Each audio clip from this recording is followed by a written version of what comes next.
2022년을 마감하면서 우리는 말씀으로 돌아가자, 그런 말씀을 드렸어요. 그래서 한 해 동안 우리가 어떤 삶을 살았든 간에 우리는 반드시 하나님 앞에 서서 우리가 그동안 살았던 것에 대해서 말씀에 따라서 하나님이 우리의 삶을 뭐 한다고 그랬죠? 시험, exam 한다고 그랬어요. 살피십니다. 한 해를 보내면서 들떠서 보내서는 안 되고요. 한 해를 내가 어떻게 살아왔나. 그리고 2023년 새해는 어떻게 살 것인가에 대한 말씀을 기준으로 한 우리의 새로운 계획들이 지금부터 시작이 돼야 되죠. 그래서 지난주부터 말씀에 대한 하나님의 말씀을 우리가 어떤 자세로 대할 것인가에 대해서 지난주에 26장 1절부터 13절을 가지고 말씀을 드렸어요. 그 말씀은 생명이다. 네. 우리가 하나님의 피조물로서 하나님의 말씀대로 사는 것은 당연한 거죠. 아멘. 그건 당연한 겁니다. 그런데 성경은 말씀대로 사는 자들에게 약속을 하셨어요. 이렇게 보상해 주겠다. 하나님 보상 안 해주셔도 괜찮아요. 왜냐하면 우리는 하나님께서 창조하신 피조물들이고 인간은 죄성을 가지고 있기 때문에 당연히 말씀대로 살아야 그의 생명력이 있는 거거든요. 그런데 하나님은 우리가 그 말씀을 잘 듣고 그 말씀대로 살아가면 반드시 그에 상응하는 보상을 해주십니다. 우리가 이렇게 우리 주변에 많은 분들로부터 간증을 들어보면 말씀을 떠난 사람이 간증한 적은 없습니다. 물론 말씀을 떠나가지고 징계받은 간증은 있겠지만 말씀을 떠나서 내 생각대로 내 뜻대로 내 경험대로 살았는데 하나님이 나를 이렇게 복 주시더라, 그런 말은 들어본 적이 없죠. 그건 성경이 아니죠. 만일 말씀대로 살지 않았는데 내가 잘 됐다, 그것은 성경이 아니고 그건 독입니다. 독. 오늘은 반대죠. 26장 14절부터 끝까지인데 시간상 다 읽지는 않았어요. 근데 오늘 본문에서는 경고합니다. 경고. 지난주 본문에서는 하나님이 방향성을 제시해 주시죠. 방향을 이렇게 살아라. 그리하면 내가 너희에게 이렇게 보상을 해 주시겠다. 보상 안 해줘도 된다니까요. 근데 하나님이 우리에게 보상을 약속하셨어요. 근데 오늘은 반대예요. 경고입니다. 경고. 하나님의 말씀은 항상 양면성이 있어요. 그래서 우리가 말씀을 볼 때는 한 면만 붙들고 그것만 붙들고 있으면 안 됩니다. 양면을 다 봐야 돼. 조금 어려운 말로 그거를 키아즘 시스템이라고 해요. 성경을 보면 이게 다 양면이 있어요. 이렇게 이쪽 이렇게 해가지고 다 이렇게 대칭되어 있어요. 그러니까 하나님의 말씀대로 살았을 때, 순종할 때 이런 복이 있다고 한다면 또 맞은편도 있겠죠. 하나님의 말씀에 대한 순종의 반대가 뭐죠? 불순종이죠. 이렇게 경고를 합니다. 구체적으로 14절 봅니다. 14절 잘 보셔야 돼요. 이 13절까지 쭉 오다가 갑자기 문장의 흐름이 달라져요. 근데 그 문장의 흐름을 연결하는 접속사가 뭐라고 되어 있냐면 앞에만 시작, 여기다가 줄거 놓으세요. 그러나 계속 쭉 순종했을 때에 하나님께서 어떻게 하실 것인가 순종에 대한 약속을 하시다가 완전히 상황이 바뀌어지면서 그러나 라고 말씀하시고 이렇게 말씀하세요. 그러나 너희가 내게 청종치 아니하고 이 모든 명령을 뭐하면 준행치 아니하면, 내가 너희에게 말했던, 내가 너희에게 가르쳐준 이 말씀들에 대해서 안 듣는다. 이게 청종이란 말은 듣는 거거든. listen. 그러니까 안 듣는다. 말씀을 거부하고 말씀 듣기를 싫어한다. 그 다음에 15절 시작. 나의 규례를 멸시하며 마음에 나의 법도를 싫어하여 나의 모든 계명을 준행치 아니하고 나의 언약을 배반하며 나의 규례를 멸시하고. 말씀이에요. 다 하나님의 말씀을 멸시하고 무시한다는 거예요. 하나님의 말씀을 싫어하고 하나님의 말씀을 지키지도 않는다는 거예요. 하나님의 말씀은 뭐라 그랬죠? 하나님이에요, 하나님. 근데 말씀 듣는 거를 싫어해요. 말씀 듣는 거를 거부해요. 이 자체가 하나님이 경고한 그 경고에 딱 지금 걸린 거예요. 그 다음 쭉 내려갑니다. 그렇게 쭉 말씀을 해요. 그러다가 너희들이 만일 그렇게 내 말을 무시하고 거부하고 듣기를 싫어하고 함부로 여기고 값없이 여기고 그리하면 결과 16절입니다. 구체적으로 이렇게 말씀해요. 16절 시작. 내가 이같이 너희에게 행하리니 곧 내가 너희에게 놀라운 재앙을 내려 줄급시다. 놀라운 재앙. 이게 키워드예요. 굉장히 중요한 부분. 놀라운 재앙. 내가 너희에게 놀라운 재앙이란 말은요. 어떤 성경에 보니까 아주 갑자기 온 재앙 그렇게 돼 있더라고요. 상상하지 못하는 재앙, 예상하지 못했던 그런 재난 그런 겁니다. 우리 인생을 살다 보면 예상하지 못했던 재앙들이 와요. 재난들이 옵니다. 네. 전혀 상상하지 못했던 그런 게 온다는 거예요. 이게 제 말이 아니죠. 만약 이게 제 말이라면 여러분이 굉장히 싫어할 거예요. 근데 하나님의 말씀이기 때문에 겸손히 듣기를 바랍니다. 듣는 자가 복이 있어요. 이게 제 말이 아닙니다. 잘 들으세요. 그리고 나서 구체적으로 어떤 놀라운 재앙이 쏟아지는가. 하나님께서 불순종했을 때 하나님의 말씀을 무시하고 안 듣고 싫어하고 거부하고 이랬을 때 하나님께서 어떤 재앙을 하늘부터 쏟아내리시는가를 구체적으로 말해요. 그러니까 전체로 한마디로 말하면 놀라운 재앙, 너희가 예상하지 못했던 그런 재앙, 생각하지 못했던 상상하지 못했던 인간의 힘으로 거부할 수 없는 그런 재앙들이 오는데 구체적으로 어떤 거냐? 거기 한번 보세요. 상상할 수 없는 재앙이 와요. 16절. 놀라운 재앙부터 시작. 놀라운 재앙을 내려 폐병과 열병으로 눈이 어둡고 생명이 쇠약하게 할 것이요 너희의 파종은 헛되리니 너희의 대적이 그것을 먹을 것이다. 놀라운 재앙 중에 첫 번째가 폐병, 열병으로 인해서 눈이 어둡다. 눈이. 어느 날 갑자기 눈이 안 보이는 거예요. 어느 날 갑자기. 여러분 우리가 교만할 거 아무것도 없어요. 하나님이 우리의 신경 가운데 그 수많은 신경 가운데 하나만 살짝 건드려도 어느 날 말이 안 나와요. 어느 날 시력이 상실돼 버려요. 어느 날 우리의 청력이 없어집니다. 어느 날 갑자기. 그래서 놀라운 재앙이라고 그러는 거예요. 존재해야 된다는 거예요. 사람은 너무나 연약한 존재인 것을 알아야 되는 거예요. 그 다음에 또 구체적으로 이렇게 굉장히 많기 때문에 빠른 속도로 읽겠습니다. 17절. 내가 시작. 내가 너희를 치리니 너희가 너희 대적에게 패할 것이요 너희를 미워하는 자가 너희를 다스릴 것이며 너희는 쫓는 자가 없어도 뭐 한대요? 도망한다니까요. 네. 하나님이 우리를 축복하시면요 사람들이 한 길로 왔다가 7길로 도망갑니다. 아멘. 그런데 하나님이 길을 막으시면요 우리가 아무 일을 할 수가 없는 거예요. 우리가 그걸 뭐라고 그러냐면 무력화시킨다. 무력화. 하나님이 경고하시는 거예요. 지금 하나님 말씀하시기를 내가 너희의 모든 경험과 능력과 지혜와 지식과 힘을 다 무력화시켜서 따라오는 자가 없어도 너희는 아무것도 할 수 없도록 그렇게 내가 너희를 무력화시키겠다. 이게 제 말 아닙니다. 하나님의 경고입니다. 잘 들으세요. 20절입니다. 너희 수가 시작.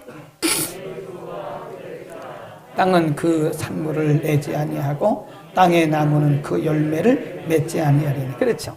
우리 지난주에 공부한 것 중에서 시후에 시후란 말하고 계세요. 시즈널. 그 계절적으로 하나님께서 이른 비와 늦은 비를 주신다고 그랬잖아요. 그래서 이른 비가 내릴 때 파종을 하고 늦은 비가 내릴 때 추수를 하잖아요. 그러니까 아무리 추수를 해도 이른 비가 내리지 않으면 파종한 것이 다 헛수고입니다. 근데 여기 그렇게 말씀하잖아요. 너희가 내 말을 무시하고 내 말을 멸시하고 내 말을 듣지 않고 너희가 내 말에 불순종하면 너희가 하는 모든 수고가 다 뭐가 돼요? 헛수고예요. 헛수고. 딱 헛수고입니다. 하나님이 여시면 닫을 자가 없다 그랬죠. 근데 하나님이 닫으면 또 열 자가 없어요. 인생은 너무나 연약한 존재입니다. 하나님이 닫아버리면 무슨 수를 써도 못 열어요. 근데 하나님이 우리를 축복하시면, 하나님이 한번 우리에게 복 주시면, 여시면요 아무도 못 닫아요. 우리에게 이런 축복이 있기를 바랍니다. 근데 말씀을 무시하면요 우리가 아무리 수고해도 헛수고예요. 다 헛수고입니다. 헛수고예요. 22절입니다.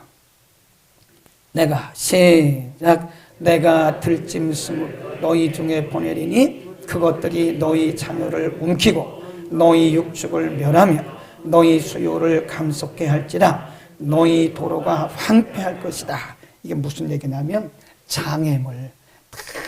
앞에 무슨 일을 해도 장애물이 다 걸리는 거예요. 그러니까 되는 일이 없는 거죠. 네. 하나님이 우리를 순적하게 하실 때는요 사람들이 아무리 방해를 해도 30배, 60배, 100배 결실을 합니다. 그런데 하나님께서 우리에게 진노하시면요 모든 게 다 방해물이에요. 다 장애물입니다. 장애물. 우리가 장애가 있는데 어떻게 뭘 할 수가 있겠습니까? 25절입니다. 25절 읽습니다. 시작. 내가 칼을 너희에게로 가져다가 너희의 해악한 원수를 갚을 것이며 너희가 성읍에 모일지라도 너희 중에 연병을 보내고 너희를 대적의 손에 붙일 것이다. 그건 뭐예요? 하나님이 그들에게 자유를 박탈한다. 자유 박탈. 저는 33년 이상 1999년에 처음으로 필리핀 마닐라 로잔 대회 갔었어요. 세계 선교사 대회인데 선교사도 그때 아니었죠. 영어도 잘 못했죠. 그런데 벌써 34년 전인가 제가 필리핀 마닐라에 갔어요. 그리고 지금까지 굉장히 많은 나라들을 뭐 그렇게 많지는 않죠. 세계 나라가 200개가 넘는데 뭐 저는 아직 40개를 못 다녀서 한 36개국 정도는 어쨌든 다녔어요. 미국, 프랑스 뭐 이렇게 쭉쭉 해가지고 주로 어려운 나라들. 많은 나라들을 다니면서 제가 눈으로 현저하게 보는 것이 하나님의 말씀이 들어가는 나라와 하나님의 말씀이 들어가지 않은 나라, 그리고 교회가 살아있는 나라와 교회가 예배가 죽어가고 기도가 죽어간 그런 나라는 현저하게 다르다는 것을 분명히 눈으로 봐요. 제가 하는 얘기는 꾸며서 하는 얘기가 아닙니다. 현장에서 보고 들은 것을 얘기하는 거예요. 많은 나라를 보면서 그중에 참 우리나라는 너무 하나님이 복 주신 나라다. 이번에 같이 가신 분이요. 우리나라에서는 2년제 직업 전문 학교인데 최고 학생이 많아요. 최고 학생이 많고 최고 오래된 직업 전문 학교고 직업 전문 학사도 주는 그런 학교에 이사장님이 같이 가요. 이분이 제가 보니까 아주 미안하긴 한데 믿음이 아주 좋은 건 아닌 것 같아요. 그렇지만 이분이 어쨌든 목사하고 같이 다니니까 이분이 비용을 다 댔어요. 그러면서 그때마다 기도해달라고 이분이 그래서 어쨌든 다니면서 했는데 이분이 믿음은 별로 없는데 이분이 입으로 하는 얘기가 뭐냐면 한국은 정말 복받은 나라예요. 본인이 그러는 거예요. 본인이. 우리나라는 정말 축복받은 나라예요. 그래서 제가 그 뒤에 바로 치고 들어가서 얘기했죠. 그것은요, 정치를 잘해서 그런 게 아닙니다. 우리나라 정치는 50점도 안 됩니다. 누가 경제인들이 무슨 능력이 있어서 비즈니스를 잘해서 그런 것도 아닙니다. 우리나라는 자체적으로 살 수 있는 나라가 아닙니다. 제가 한 얘기가 뭘까요? 우리나라에는 150년 이전에 벌써 서양의 선교사님들이 들어와서 이 땅에 복음의 씨앗을 뿌려줬는데 복음의 씨앗을 받고 우리들이 그 복음의 씨앗을 잘 키워가지고 지금은 전 세계적으로 3만 명이 넘는 선교사를 200여 개 국가에 파송했습니다. 얘기 잘했죠?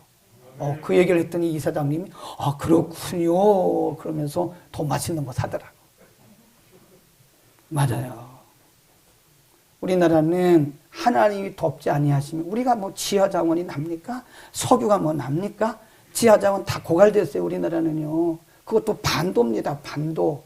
얼마나 정치가 위험한지 아세요? 제 친구들이 미국에 많거든요. 김 목사님 어떻게 한국에 살아요? 빨리 미국으로 오세요. 그런다니까요. 불안해서 어떻게 사냐. 우리는 안 불안해요. 안 불안해요. 저렇게 미사일을 쏴대도 저렇게 포탄을 쏴대도 우리는 믿음이 있잖아요.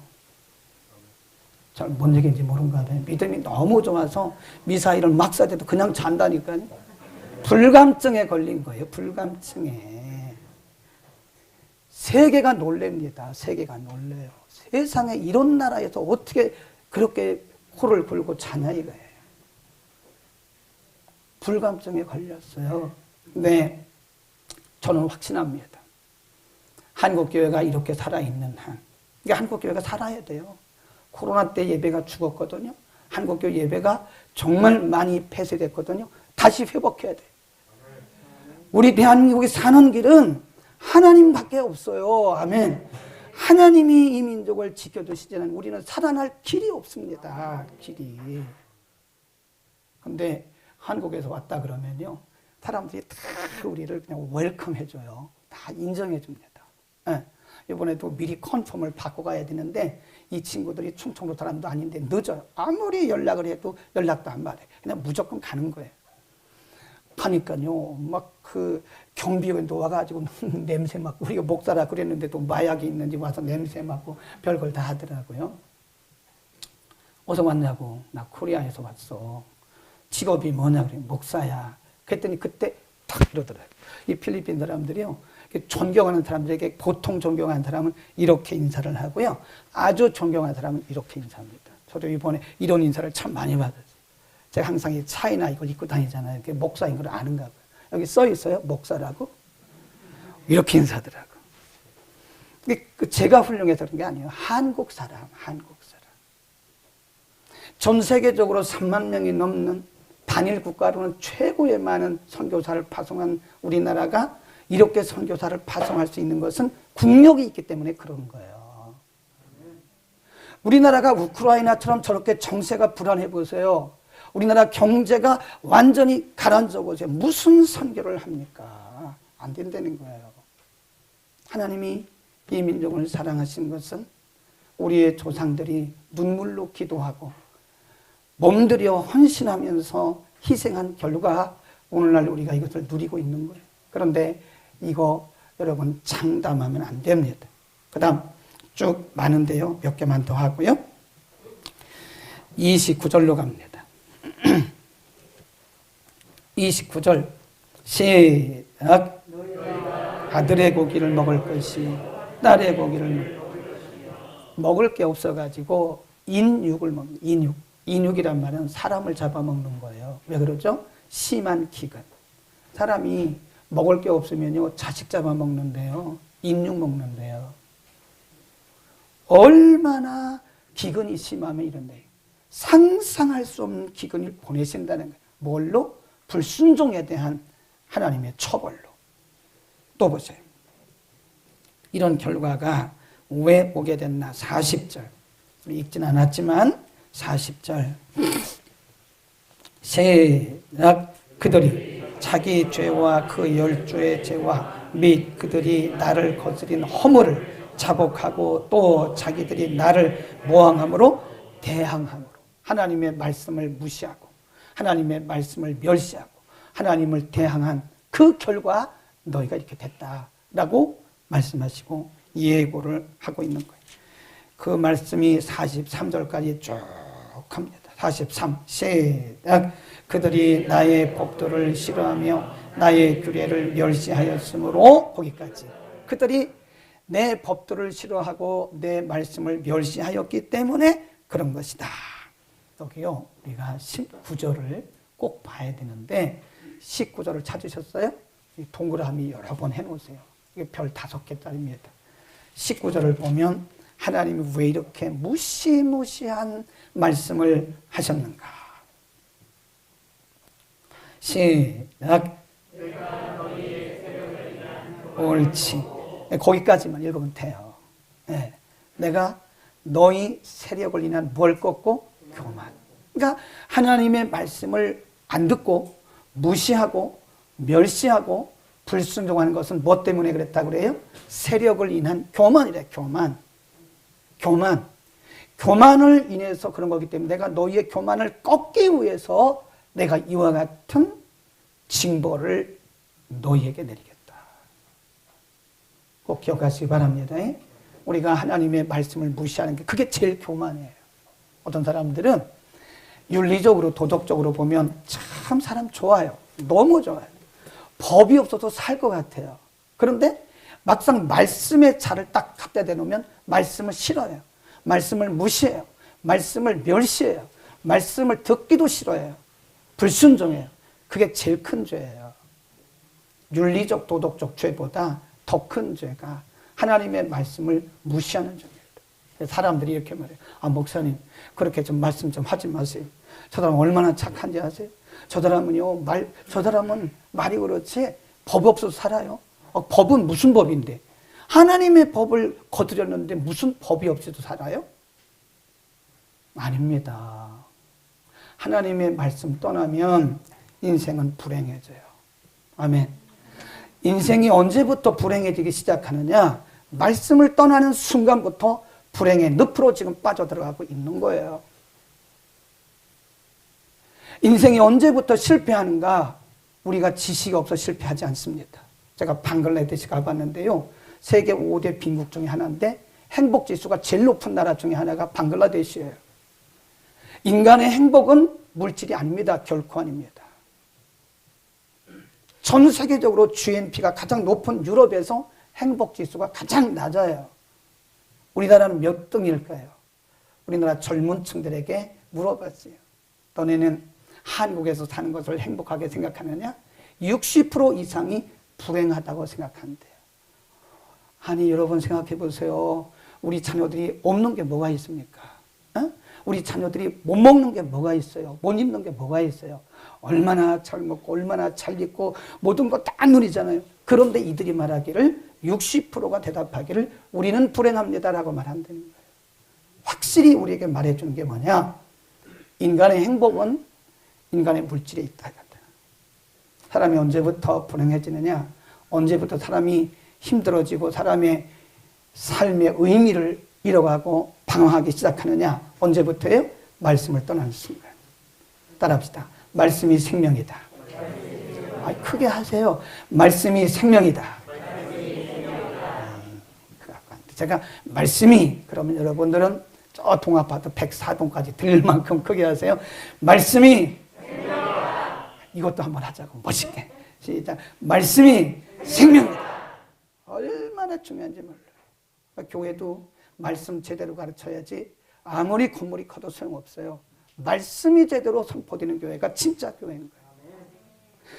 하나님의 말씀이 우리 속에 살아있어야 그 삶이 살아있는 삶이고 살아있는 신앙입니다. 우리가 40년, 50년, 60년 평생을 교회를 다녔어도 말씀 무시하면 불신자와 똑같은 거예요.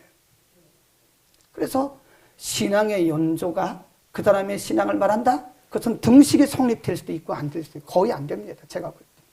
제 경험으로 볼 때 내가 목사기 때문에 믿음이 좋다? 그 등식도 성립이 될 수 있지만 안 될 수도 있어요. 안 될 수도 있어요. 하고 말씀을 무시하기 때문에.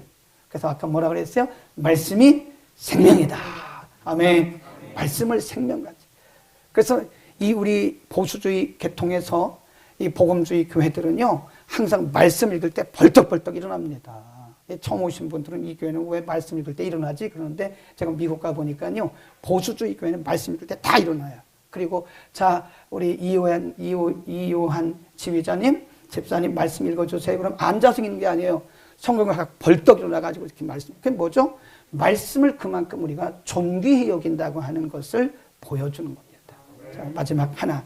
너무 중요한 말씀을 빼놓으면 안 됩니다. 18절. 요거 하고 마치겠습니다. 18절 보세요. 여기 줄거 놓으세요. 이런 부분들이 보여야 됩니다. 우리가 성경을 볼 때 이런 부분이 보이지 않으면 성경을 아직 깊이 보는 게 아니에요. 18절 시작. 네, 거기 보세요. 하나님이 뭐 하셨어요? 다 경고하셨잖아요. 경고하셔가지고 이런 일들이 막 일어났다 이거예요. 그런데도 못 깨달아요. 이렇게 되어도 너희가 말씀에 불순종하고 말씀을 무시하다가 이렇게 하나님의 진노를 받았는데도 그런 뜻이에요. 그랬는데도 깨닫지 못하면 23 시작. 그렇죠. 이런 일을 당할, 이런 일이 뭐예요? 지금까지 다 경고한 그런 말씀들, 그런 말씀을 듣고도 27 시작. 그렇죠. 이런 부분이 보여야 됩니다. 성경을 볼 때 이런 부분들이 안 보이면요, 깊이 성경을 본 게 아니에요. 너희가 그렇게 되어도, 이런 일을 당하여도, 이런 일을 경험하고도 깨닫지 못하면 그 다음이 뭐라 그런지 아세요? 하나님이 7배 가중처벌을 말씀하셨어요. 이걸 우리나라 법으로 말하면 가중처벌이라고 해요. 거기 한번 보세요. 16절입니다. 16절. 내가 시작.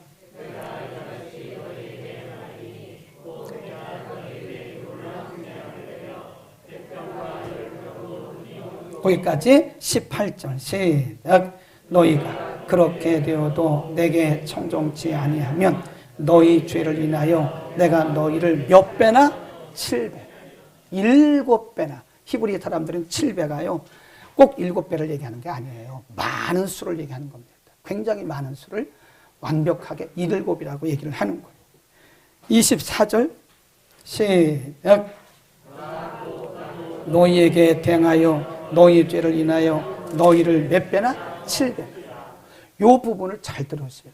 하나님께서 왜 이런 말씀하셨냐면 그렇게 되어도 너희가 이렇게 되어도 듣지 아니하면 7배나 더 큰 재앙을 당할 것이다. 그 말은 하나님이 이게요 그들을 무섭게 하기 위해서 말씀한 게 아니에요. 돌이키라는 게 돌이키라. 사람이 잘못할 수도 있죠. 인간이 죄가 있는 인생인데, 죄성이 있는 인생인데 가다 보면 세상에 빠지고 자기의 스스로 빠져가지고 잘못 갈 수도 있죠. 그러나 그것을 합리화하지 말라는 거예요. 인간의 가장 큰 죄 중에 하나가 자기 합리화예요. 마귀의 전략 중에 하나가 뭐냐? 자기 합리화입니다. 그럴 수도 있죠. 뭐 세상이 다 그런데 뭐 아니 저기 보니까 목사님도 그렇다. 목사도 목사 나름이지. 아니 장로님도 뭐 그렇다. 아니 장로님도 장로님 나름이지. 왜 그 사람만 봐요? 제대로 된 장로님을 보고 얘기를 해야지. 그건 자기 합리화하는 거예요. 지금 자기 합리화하지 말라는 거예요. 아멘. 우리는 합리화하지 마세요. 합리화는 마귀의 전략이에요. 잘못했으면 솔직하게 잘못했다고 회개하세요. 그러면 하나님 고쳐주세요. 아멘. 성경이 우리에게 말씀하는 것은 합리화하지 말라는 거예요. 하나님 제가 잘못했습니다. 회개합니다. 다시는 안 그러겠습니다. 그리고 돌이키면 하나님은요 이전보다 더 큰 은혜를 주세요. 사람이 살다 보면 생각이 잘못될 수도 있고 방향성이 잘못될 수도 있고 판단이 잘못될 수도 있고 어떻게 보면 게을러서 그럴 수도 있고 무지해서 그럴 수도 있고 사람이 살다 보면 그렇게 불신앙으로 빠질 수도 있죠. 그러나 그거를 합리화하지 말고 하나님의 말씀 앞에 철저하게 회개하라고. 하나만 자꾸 마치겠습니다. 호세아서 3장으로 갑니다. 6장으로 갑니다. 하나님이 우리에게 이렇게 말씀하십니다. 성경은 하나님의 자비를 우리에게 이렇게 가르쳐 주세요. 잘못 갈 수 있습니다. 불순종할 수도 있습니다.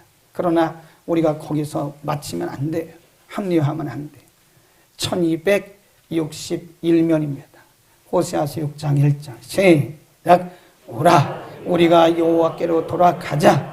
여호와께서 우리를 찢으셨으나 도로 낫게 하실 것이요 우리를 치셨으나 싸매어 주실 것이다. 아멘. 돌아가자는 거예요. 회개하고 돌아가자는 거예요.